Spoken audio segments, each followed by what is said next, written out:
Regarde, si tu es assis ici en pensant « elle n'est pas intéressée par moi, mais quelque chose me dit que ça pourrait changer », alors fais attention, parce que ce que je vais te dire n'est probablement pas ce que tu veux entendre, mais c'est exactement ce que tu dois comprendre. La majorité des hommes commettent la même erreur encore et encore. Ils pensent que le désir féminin se crée avec de l'insistance, des compliments constants ou en montrant à quel point ils tiennent à elle. Et même si cela semble logique, c'est précisément ce qui détruit toute possibilité dès le départ. Parce que le désir, le vrai désir, ne fonctionne pas comme ça. Il n'est pas rationnel, il n'est pas juste, et il ne répond certainement pas à ce que tu penses devoir fonctionner.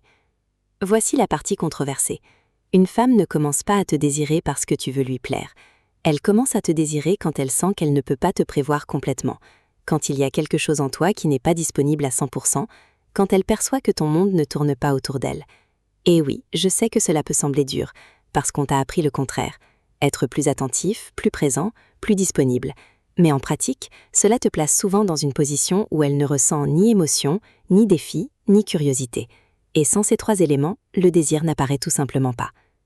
Maintenant, il ne s'agit pas de manipuler ni de jouer à des jeux stupides.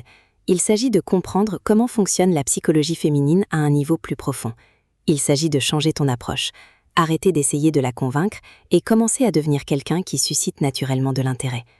Parce que voici une vérité que presque personne ne dit. Quand une femme dit qu'elle n'est pas intéressée, souvent ce qu'elle veut dire, c'est qu'elle ne ressent encore rien. Et c'est très différent.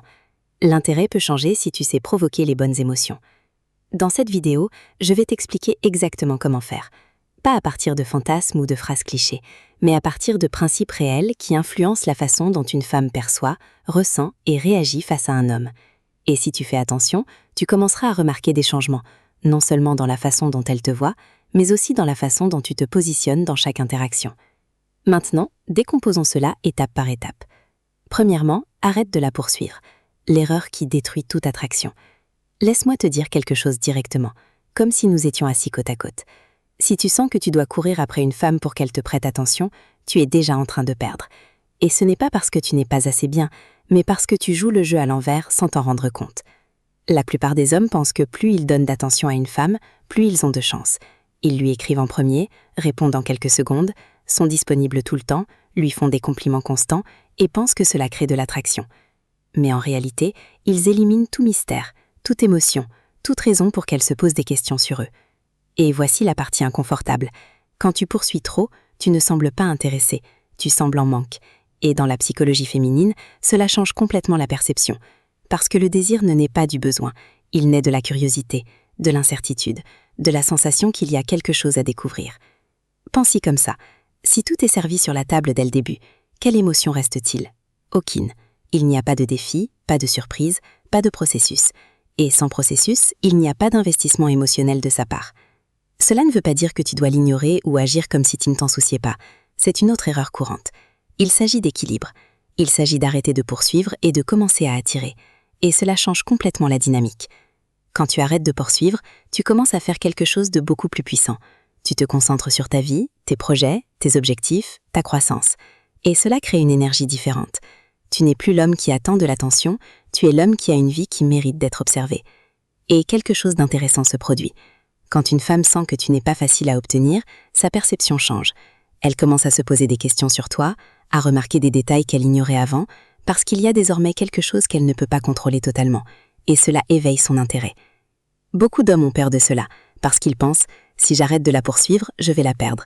Mais la réalité est que si tu dois constamment courir après, en vérité, tu ne l'as jamais eue. Tu ne faisais que maintenir son attention de manière temporaire. Ce que nous cherchons ici, ce n'est pas l'attention, c'est l'attraction. Et ce sont deux choses complètement différentes. L'attention s'obtient avec un effort constant. L'attraction, en revanche, se construit quand ta présence génère quelque chose en elle sans que tu aies à forcer en permanence. Alors la prochaine fois que tu ressens cette impulsion de lui écrire encore, d'insister, de faire plus pour qu'elle te remarque, arrête-toi un instant et demande-toi « est-ce que je crée de l'attraction ou est-ce que je cherche simplement de la validation ?» Parce que quand tu changes cet état d'esprit, tout change. Tu arrêtes de courir après et tu commences à remarquer qui est réellement prêt à venir vers toi. Deuxièmement, le pouvoir de la rareté. Pourquoi ne pas être toujours disponible te rend plus désirable? Laisse-moi te poser une question, comme si nous parlions sans filtre. Pourquoi ce que tu ne peux pas avoir facilement est souvent ce que tu désires le plus? Ce n'est pas un hasard, c'est de la psychologie de base. Quand tu comprends cela, tu commences à voir pourquoi être disponible en permanence joue contre toi, même si tes intentions sont bonnes. La plupart des hommes pensent que répondre rapidement, dire toujours oui, s'adapter à son emploi du temps et être toujours présent est un avantage. Mais souvent, cela communique le contraire, que tu n'as pas d'option ou que ton temps n'a pas de valeur. Et voici le point clé. Une femme ne valorise pas ce qui est disponible sans limite. Non pas parce qu'elle est une mauvaise personne, mais parce que l'esprit humain fonctionne ainsi. Ce qui est rare est perçu comme précieux. Ce qui est abondant est considéré comme acquis. Pense-y, si elle sait qu'elle peut avoir ton attention quand elle veut, sans effort, sans attente, sans se poser de questions, où est l'émotion? Elle disparaît. Cela ne veut pas dire que tu dois jouer à des jeux ou disparaître sans raison. Il s'agit d'avoir une vraie vie qui limite naturellement ta disponibilité. Un homme avec des priorités, des projets et un cercle social actif n'a pas besoin de simuler la rareté. Il la vit. Et cela change complètement la perception de son temps. Parce que lorsqu'il apparaît, ce n'est pas une habitude, c'est un choix. Et c'est essentiel. Quand une femme sent que tu es avec elle parce que tu le veux et non parce que tu n'as rien de mieux à faire, l'impact est totalement différent. Beaucoup échouent ici. Ils essayent d'appliquer cela comme une technique. Répondre tard exprès, annuler des plans sans raison, agir de manière distante artificiellement, et cela se remarque, parce que ce n'est pas cohérent. La vraie rareté ne se joue pas, elle se construit. Elle se construit quand tu as des objectifs qui comptent plus pour toi que d'impressionner quelqu'un, quand tu ne réorganises pas toute ta vie pour une personne qui n'a pas encore montré un réel intérêt, quand tu respectes ton temps autant que tu attends qu'elle respecte le sien. Et quelque chose d'intéressant se produit. Quand tu n'es pas toujours disponible, elle commence à valoriser davantage les moments où tu l'es. Elle fait plus attention, s'implique davantage, se demande ce que tu fais quand tu n'es pas avec elle. Non pas parce que tu la manipules, mais parce que tu crées de l'espace pour que son intérêt grandisse. Parce que le désir a besoin d'espace, de pause, de moments où tout n'est pas déjà résolu. Alors rappelle-toi, ta valeur n'augmente pas parce que tu es toujours disponible. Elle augmente quand ta présence se ressent, mais ne se donne pas gratuitement. Troisièmement, l'émotion avant la logique. Voilà comment fonctionne réellement l'attraction féminine. Tu peux tout faire correctement, et pourtant elle ne ressent rien. Et en même temps, tu vois un autre homme qui fait moins, et pourtant elle est intéressée. Ce n'est ni de la chance, ni de l'injustice.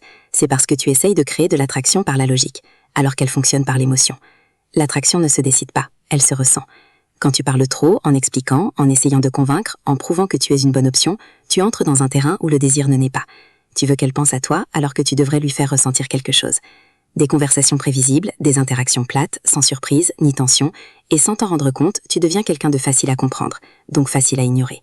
Parce que le cerveau humain réagit à l'émotion, à ce qui casse la routine, à ce qui crée une réaction intérieure.